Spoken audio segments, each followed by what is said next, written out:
جو بھی افسر یا اہلکار ان کے ساتھ تعاون نہ کریں وہ اس کے خلاف براہ راست کارروائی کر سکتے ہیں، مگر ساری کارروائی کو الیکشن کے نتائج تک محدود کیا گیا ہے۔ آپ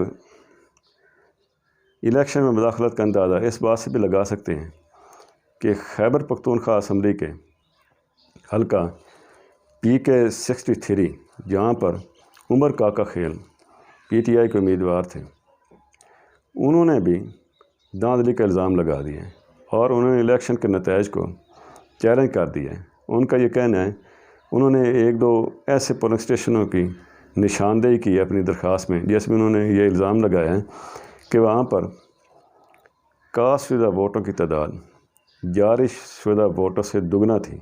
یہ بیلٹ پیپر کہاں سے آئے؟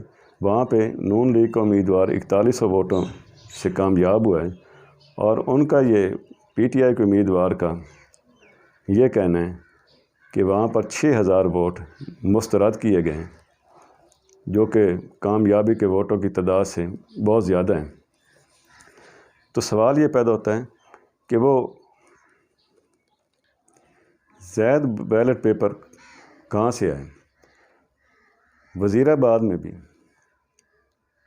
یہی صورتحال رہی، ڈسکا میں بھی یہی صورتحال رہی، وہاں پر بھی بیلٹ پیپر زائد استعمال ہوئے، بلکہ وزیر آباد حلقے کے بارے میں محمود رشید اپنے حلقہ احباب میں محمود رشید صاحب نے یہاں تک کہہ دیا کہ ہم تو اپنے امیدوار کے لیے یہی کر سکتے تھے کہ ان کی ساری سپورٹ کی، تمام دن الیکشن کے مراحل میں شامل رہے اور بیلٹ پیپر تک فراہم کیے، مگر اس کے باوجود بھی ہمارا امیدوار کامیاب نہیں ہوا۔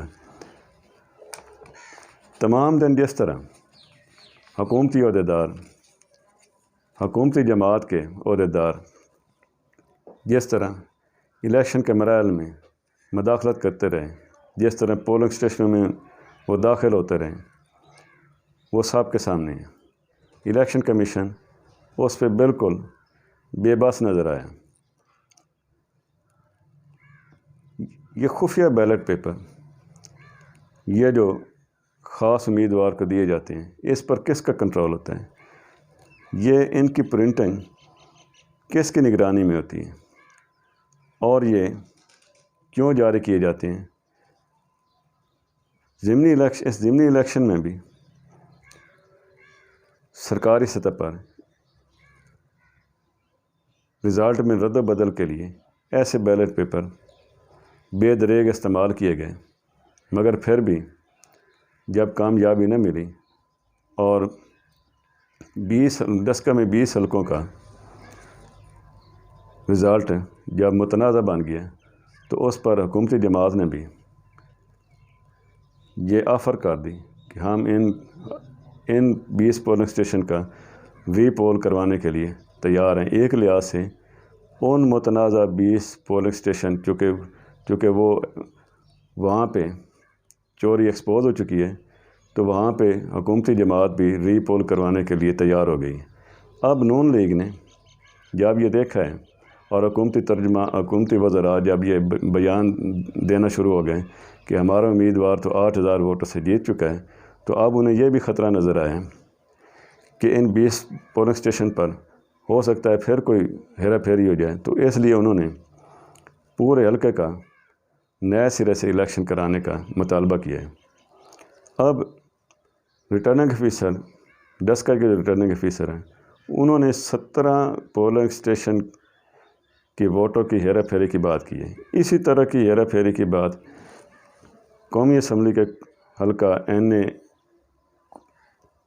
45 کورم ایجنسی، جہاں پہ PTI کے ملک فخر زمان بنگش شدید تنازعات کے بعد 2000 ووٹوں کی لیڈ سے جیتے ہیں، وہاں پر بھی JUI کے امیدوار جمیل خان چمکنی نے الزام لگایا ہے کہ 17 پولنگ اسٹیشن کے ووٹوں میں ہیرا پھیری کی گئی، اور اس نے یہ کہا ہے کہ ہمارے علاقے میں تو کوئی دھند نہیں تھی، تو ہمارے پریزائڈنگ افیسر کہاں پر غائب رہے۔ انہوں نے دوبارہ گنتی کے لیے ان 17 پولنگ اسٹیشن کی دوبارہ گنتی کے لیے درخواست تھی، تو اس کی درخواست کو ریٹرننگ آفیسر نے بیک جنبش رد کر دی ہے، اور JUI کے امیدوار نے یہاں تک انہیں کہا ہے کہ آپ نادرا سے انگوٹھے کی ویریفیکیشن کرائیں، لیکن ان کی درخواست کو رد کر دیے گئے ہیں۔ تو آپ یہ دیکھیں کہ ان دونوں حلقوں میں ایک ہی طرح کی طریقہ کار اختیار کیا گیا ہے۔ پنجاب میں صرف چوری اس لیے بے نقاب ہو گئی کیونکہ نون لیگ کے رہنما، نون لیگ کے کارکن پرجوش تھے اور انہوں نے ہر چیز کو بے نقاب کر دیا ہے۔ اب دوسری طرف مسلم لیگ نون اور پیپلز پارٹی جو یہ بیان دے رہی ہے کہ الیکشن میں کسی قسم کی کوئی مداخلت نہیں ہو رہی، اس کا مطلب صرف یہی لیا جا سکتا ہے کہ یہ ایک سیاسی چال ہو سکتی ہے کہ کسی طرح کا آئندہ سینٹ الیکشن میں ارکان اسمبلی کو یہ باور کرایا جا سکے کہ ان پر کہ اب وہ ووٹ دینے میں آزاد ہیں، ان پر کوئی دباؤ نہیں ہے۔ ہمیں بھی اسٹیبلشمنٹ کی اسی طرح حمایت حاصل ہے جس طرح حکومتی جماعت کو حاصل ہے، تو وہ آزادانہ اپنے ووٹ کا استعمال کر سکتے ہیں۔ ایک وجہ یہ ہو سکتی ہے۔ دوسری وجہ یہ ہو سکتی ہے کہ اپوزیشن جماعتوں کو یہ باور کرایا گیا ہو کہ آپ نے ابھی تک ہمیں جو بدنام کیا ہے، آپ اس کی تلافی کے لیے اپنے سارے بیانے کی وضاحت کریں، جس کے بدلے میں آپ کو ہم رعایتیں دینے کے لیے تیار ہیں۔ اس کے سوا اور کوئی اس کا مطلب نہیں نکل سکتا۔ نہ ہی ایسا نظر آتا ہے کہ الیکشن کمیشن واقعتاً ملک میں فری اینڈ فیئر الیکشن کروانے میں آزاد ہو چکا ہے اور وہ غیر جانبدار ہوگا، چونکہ یہی تو ایک ادارہ ہے جس کے ذریعے جس کی چاہے مرضی حکومت بنائی جا سکے۔ اگر یہ ہتھیار بھی ختم ہو جائے تو اسٹیبلشمنٹ کے پاس دباؤ کے لیے کوئی ذریعہ باقی نہیں رہے گا۔ آپ اسی سے اندازہ لگا لیں کہ حکومتی جماعت جو سینٹ انتخابات اوپن بیلٹ سے کرانے کا مطالبہ کر رہی ہے، اس کے پردے میں کیا کچھ ہو رہا ہے۔ ابھی تک جو PTI نے ویڈیو جاری کی، جس طرح ارکان کی خرید و فروخت کی گئی پچھلے سینٹ انتخابات میں، وہ بھی ان کی اپنی جماعت کے متعلق تھی۔ کسی اور جماعت کے ارکان اسمبلی کا کوئی ثبوت ابھی تک سامنے نظر نہیں آیا۔ اب ایک اور بڑا نیا الزام سامنے آیا، اور وہ یہ کہ PTI نے جو سینٹ الیکشن کے لیے جو ٹکٹ دیے ہیں، ان میں سے زیادہ تر ٹکٹ وہ پیراشوٹر کو دیے ہیں، جن کا جماعت کے لیے کوئی خاص خدمات نہیں ہیں، اور ان سے پیسے لیے جا رہے ہیں۔ PTI کے سندھ کے سینئر عہدیدار اور سابق وزیر اعلیٰ سندھ لیاقت جتوئی نے الزام لگایا کہ سیف العبو نامی جس شخص کو ٹکٹ دیا گیا ہے، اس سے PTI نے 35 کروڑ روپے لیے۔